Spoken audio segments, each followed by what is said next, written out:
Good morning, guys. Now, today's class is definite integral class in calculus.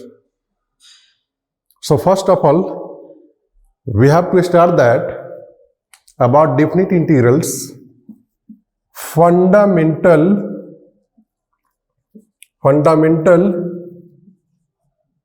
theorem of integral calculus. पहले हम लोग fundamental theorem of calculus को जानेंगे, उसके बाद कैलकुलस के पूरे पार्ट को जानेंगे और डेफिनिट इंटीग्रल के पूरे पार्ट को जानेंगे। हम लोग शुरुआत करते हैं एक नए टॉपिक्स, ठीक है, डेफिनिट इंटीग्रल्स। इससे पहले हम लोग जो चीज पढ़ रहे थे वो भी इंटीग्रल्स था, लेकिन वो इनडिफिनिट था, ठीक है।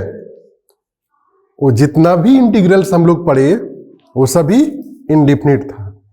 अब जो पढ़ेंगे हम लोग वो डिफिनिट पढ़ेंगे। तो भाई, what is the difference between indefinite and definite? Indefinite में होता क्या था कि जब भी किसी भी इंटीग्रेबल फंक्शन का वैल्यू आता था तो हम लोग उसको कांस्टेंट बनाने के लिए एक कांस्टेंट टर्म जोड़ते थे, सी जोड़ते थे ना। कोई भी कांस्टेंट ऐसा, सी, के, पी, कुछ भी। अब क्या है, ऑटोमेटिक वो कांस्टेंट आ जाएगा, उसमें सी जोड़ने की जरूरत नहीं है, वही डेफिनिट हो जाएगा, वहां इनडिफिनिट का चांसेस नहीं है। बात समझ में आ रहा है कि जब इस तरह का इंटीग्रेबल फंक्शन हम लोग पढ़ेंगे, डेफिनिट इंटीग्रेबल फंक्शन पढ़ेंगे, तो ऑटोमेटिक वो फंक्शन जो है हो जाएगा, वो डेफिनिट हो जाएगा। तो डेफिनिट फंक्शन को जानने के लिए, डेफिनिट इंटीग्रल फंक्शन को जानने के लिए एक थ्योरम है जिसका नाम है fundamental theorem of integral calculus. Fundamental theorem of integral calculus ये बोलता है कि अगर f(x) कोई एक कंटिन्यूअस फंक्शन से है, f(x) मतलब 5 फंक्शंस होते हैं, इनवर्स, ट्रिग्नोमेट्रिक, अलजेब्रिक, एक्सपोनेंशियल और लॉगरिथमिक। इसलिए कंटिन्यूअस फंक्शन हम बोले कि वहां कोई एक फंक्शन नहीं होगा। f(x) भी एक continuous function defined on close interval A B. Close interval A B कहने का मतलब a और b दो वैल्यू है, वही दोनों वैल्यू के बीच या वही दोनों वैल्यू उस फंक्शन पे काम करेगा। And let anti derivatives, anti derivative कहने का मतलब इंटीग्रेशन, डेरिवेटिव का उल्टा, डिफरेंशिएशन का उल्टा, तो डिफरेंशिएशन का उल्टा इंटीग्रेशन होता है। इसलिए anti derivatives of f(x) is f(x). f(x) का इंटीग्रेशन अगर यदि कैपिटल f(x) हो, जो कि मैंने यहां पर लिख दिया, f(x) का इंटीग्रेशन अगर यदि कैपिटल f(x) हो, ठीक है, then the definite integral of f(x) over ab denoted by a to b f(x) dx is given by f(x) dx a to b that is equal to a to b।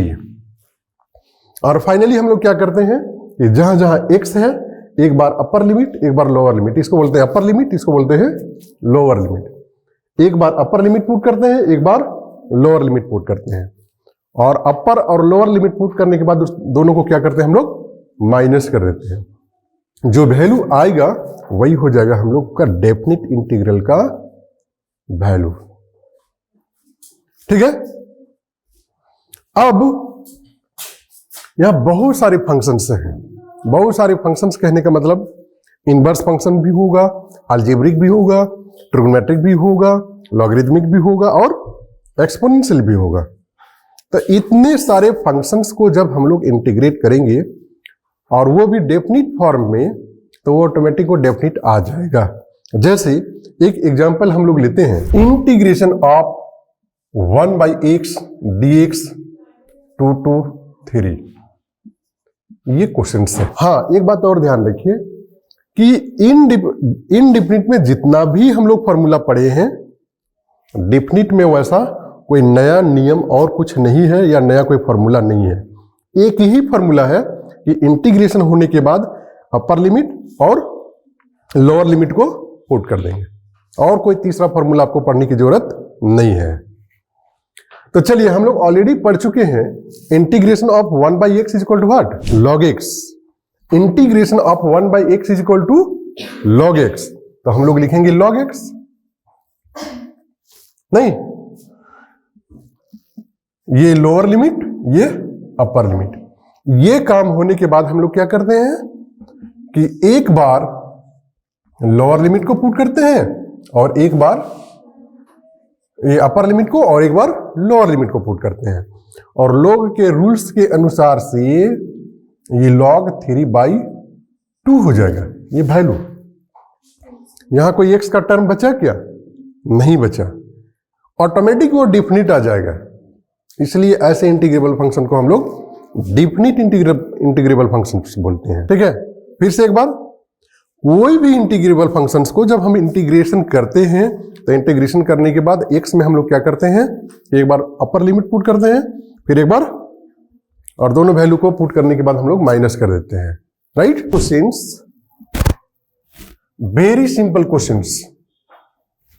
sec square x dx 0 to π/6, 0 to π/6। ये बताया जाए कि sec square x का integration क्या होता है। हम लोग क्या पढ़े हैं, तो sec स्क्वायर x का इंटीग्रेशन 10x पढ़े हैं, और चूंकि ये इंडिफिनिट नहीं है, इंडिफिनिट होता तो हम लोग यहां c जोड़ते हैं, चूंकि डिफिनिट है इसलिए c नहीं जोड़ेंगे। ये π/6 और 0।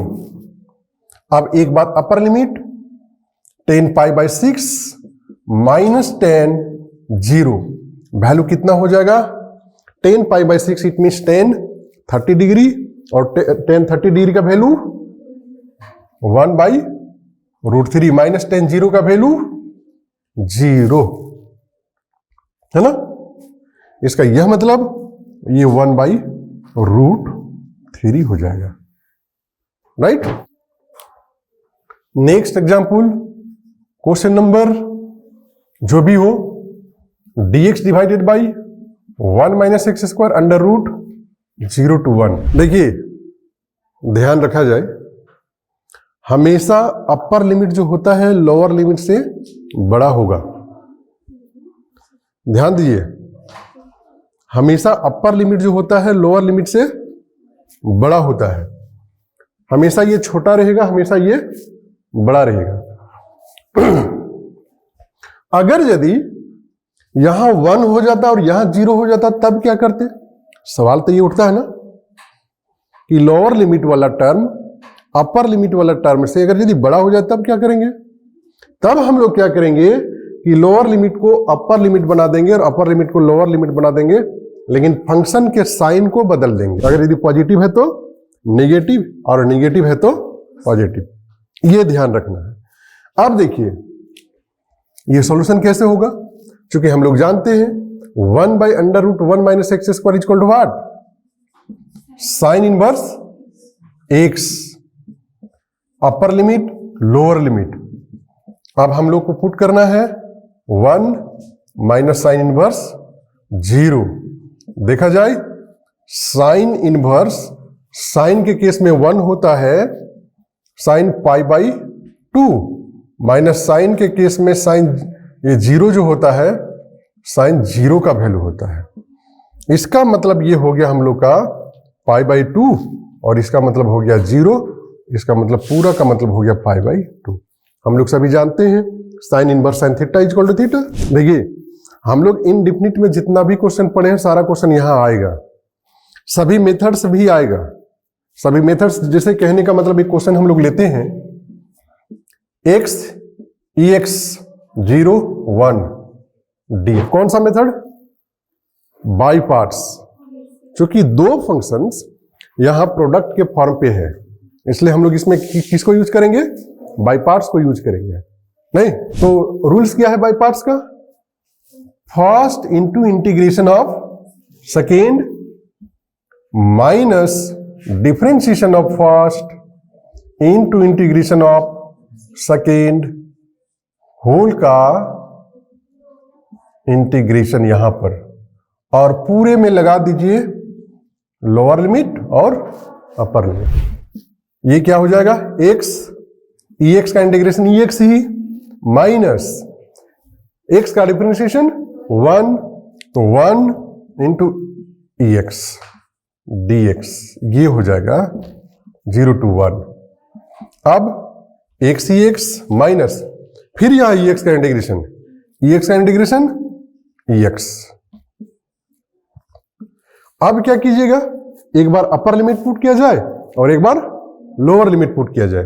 पुट करते हैं हम लोग अपर लिमिट, यानी 1 into e to the power 1 minus e to the power 1, ये हो जाएगा minus 0 into e to the power 0 minus e to the power 0। देखिए तो 1 into e to the power 1 मतलब e to the power 1 e minus 0 into this 0 minus e to the power 0 1। देखा जाए तो E minus ई वो 0 हो जाएगा और यहां पे प्लस 1 हो जाएगा, दैट मीन्स इसका वैल्यू 1 हो। तो ये हम लोग यहां पर यूज किए बाय पार्ट्स का। Next questions cos QX 0 to pi by 3, 0 to pi by. अब देखा जाए cos QX इक्वल टू क्या होता है, फॉर्मूला पहले ये जानना है। तो ट्रिग्नोमेट्री का फॉर्मूला हम लोग को पता होगा कि 4 cos 3x is equal to 4 cos QX minus 3 sine 3 cos x, ऐसा नहीं। तो 4 cos QX का वैल्यू अगर यदि निकालते हैं तो cos 3x plus 3 cos x होता है, तो cos QX का वैल्यू जब निकालेंगे तो cos 3x plus 3 cos x by 4 होता है। तो यहां से ये फॉर्मूला आया। तो इसके बदले हम लोग लिखेंगे cos 3x plus 3 cos x divided by 4 0 to pi by 3 whole integration. After that 1/4 बाहर कीजिए, उसके बाद सेपरेट इंटीग्रल कीजिए cos 3x dx 0 to pi by 3 plus 3 cos x 0 to pi by 3 dx, that is equal to 1/4 cos 3x का integration sin 3x, और rules क्या है, integration होने के बाद x के कोफिशिएंट से डिवाइड, इट मींस बाई 3 हो जाएगा और ये हो जाएगा 0 to pi by 3 plus 3 cos x का इंटीग्रेशन sin x, अब ये हो जाएगा 0 to पाई बाई 3। अब यहां से देखा जाए 1/4 तो बाहर है। अब यहां से देखिए ये 0 to पाई बाई 3, एक बार पुट कीजिए sine 3 into pi by 3 minus sine 3 into 0, ये हो गया plus 3 into divided by 3, divided by 3 sine pi by 3 minus sine 0, that is equal to 1/4। क्या होगा, 3 कैंसिल, साइन पाई का वैल्यू 0, साइन 0 का वैल्यू 0, टोटल टर्म ये हो जाएगा हम लोग का 0 plus 3 sine pi by 3 sine 60 degree, sine 60 degree का वैल्यू √3/2, √3/2 माइनस 0 हो जाएगा वहां। तो इसको लिखेंगे हम लोग 1/4 3 √3/2, दैट मीन्स 1/8 3 √3, इसको ऐसे लिखते हैं। 3√3/8, ये आंसर हो। देखिए फॉर्मूला को याद जब तक नहीं रखिएगा मैथमेटिक्स टफ हो जाएगा। फॉर्मूला याद रखिएगा, मैथमेटिक्स आसान हो जाएगा। Next question 1, 2 dx divided by √x² plus 4x plus 3। देखिए ऐसा भी क्वेश्चन हम लोग प्रीवियस क्लास में पढ़ चुके हैं। सम मोर स्पेशल इंटीग्रल्स, है ना। आप देखिए ये होगा कैसे, 1 to 2 dx divided by, rules क्या है तो x² प्लस, इसको हम लोग तोड़ेंगे 2 into x into 2 plus 2² minus plus 3, नहीं, that is equal to 1 to 2 dx divided by x plus 2 whole square minus 2 जब 4 प्लस 3 तो 1 हो जाएगा ये। That is equal to 1 to 2 dx divided by x plus 2 whole square minus 1 whole square under root. ये वो formula कौन सा, x² minus a², क्या होता है log x, इसमें होता है under root x² a² 1 log x plus under root x² minus a², ये होता है। ठीक है, तो देखिए ये हो जाएगा x के जगह पर हम लोग का कितना है, x प्लस 2, तो x plus 2 plus under root a² minus a², यानी x plus 2 whole square minus 1² mod. अब ये हो जाएगा हम लोग का यहां 1, 2। इसको जब सॉल्यूशन करेंगे तो x plus 2 plus under root, ये जहां से सॉल्यूशन होके आया है वो पार्ट लिख देंगे, x² प्लस 4x प्लस 3। अब यहां पुट किया जाए, एक बार 2 पुट कीजिए, एक बार 1 पुट कीजिए। 2 पुट करने पर क्या होगा, log 2 प्लस 2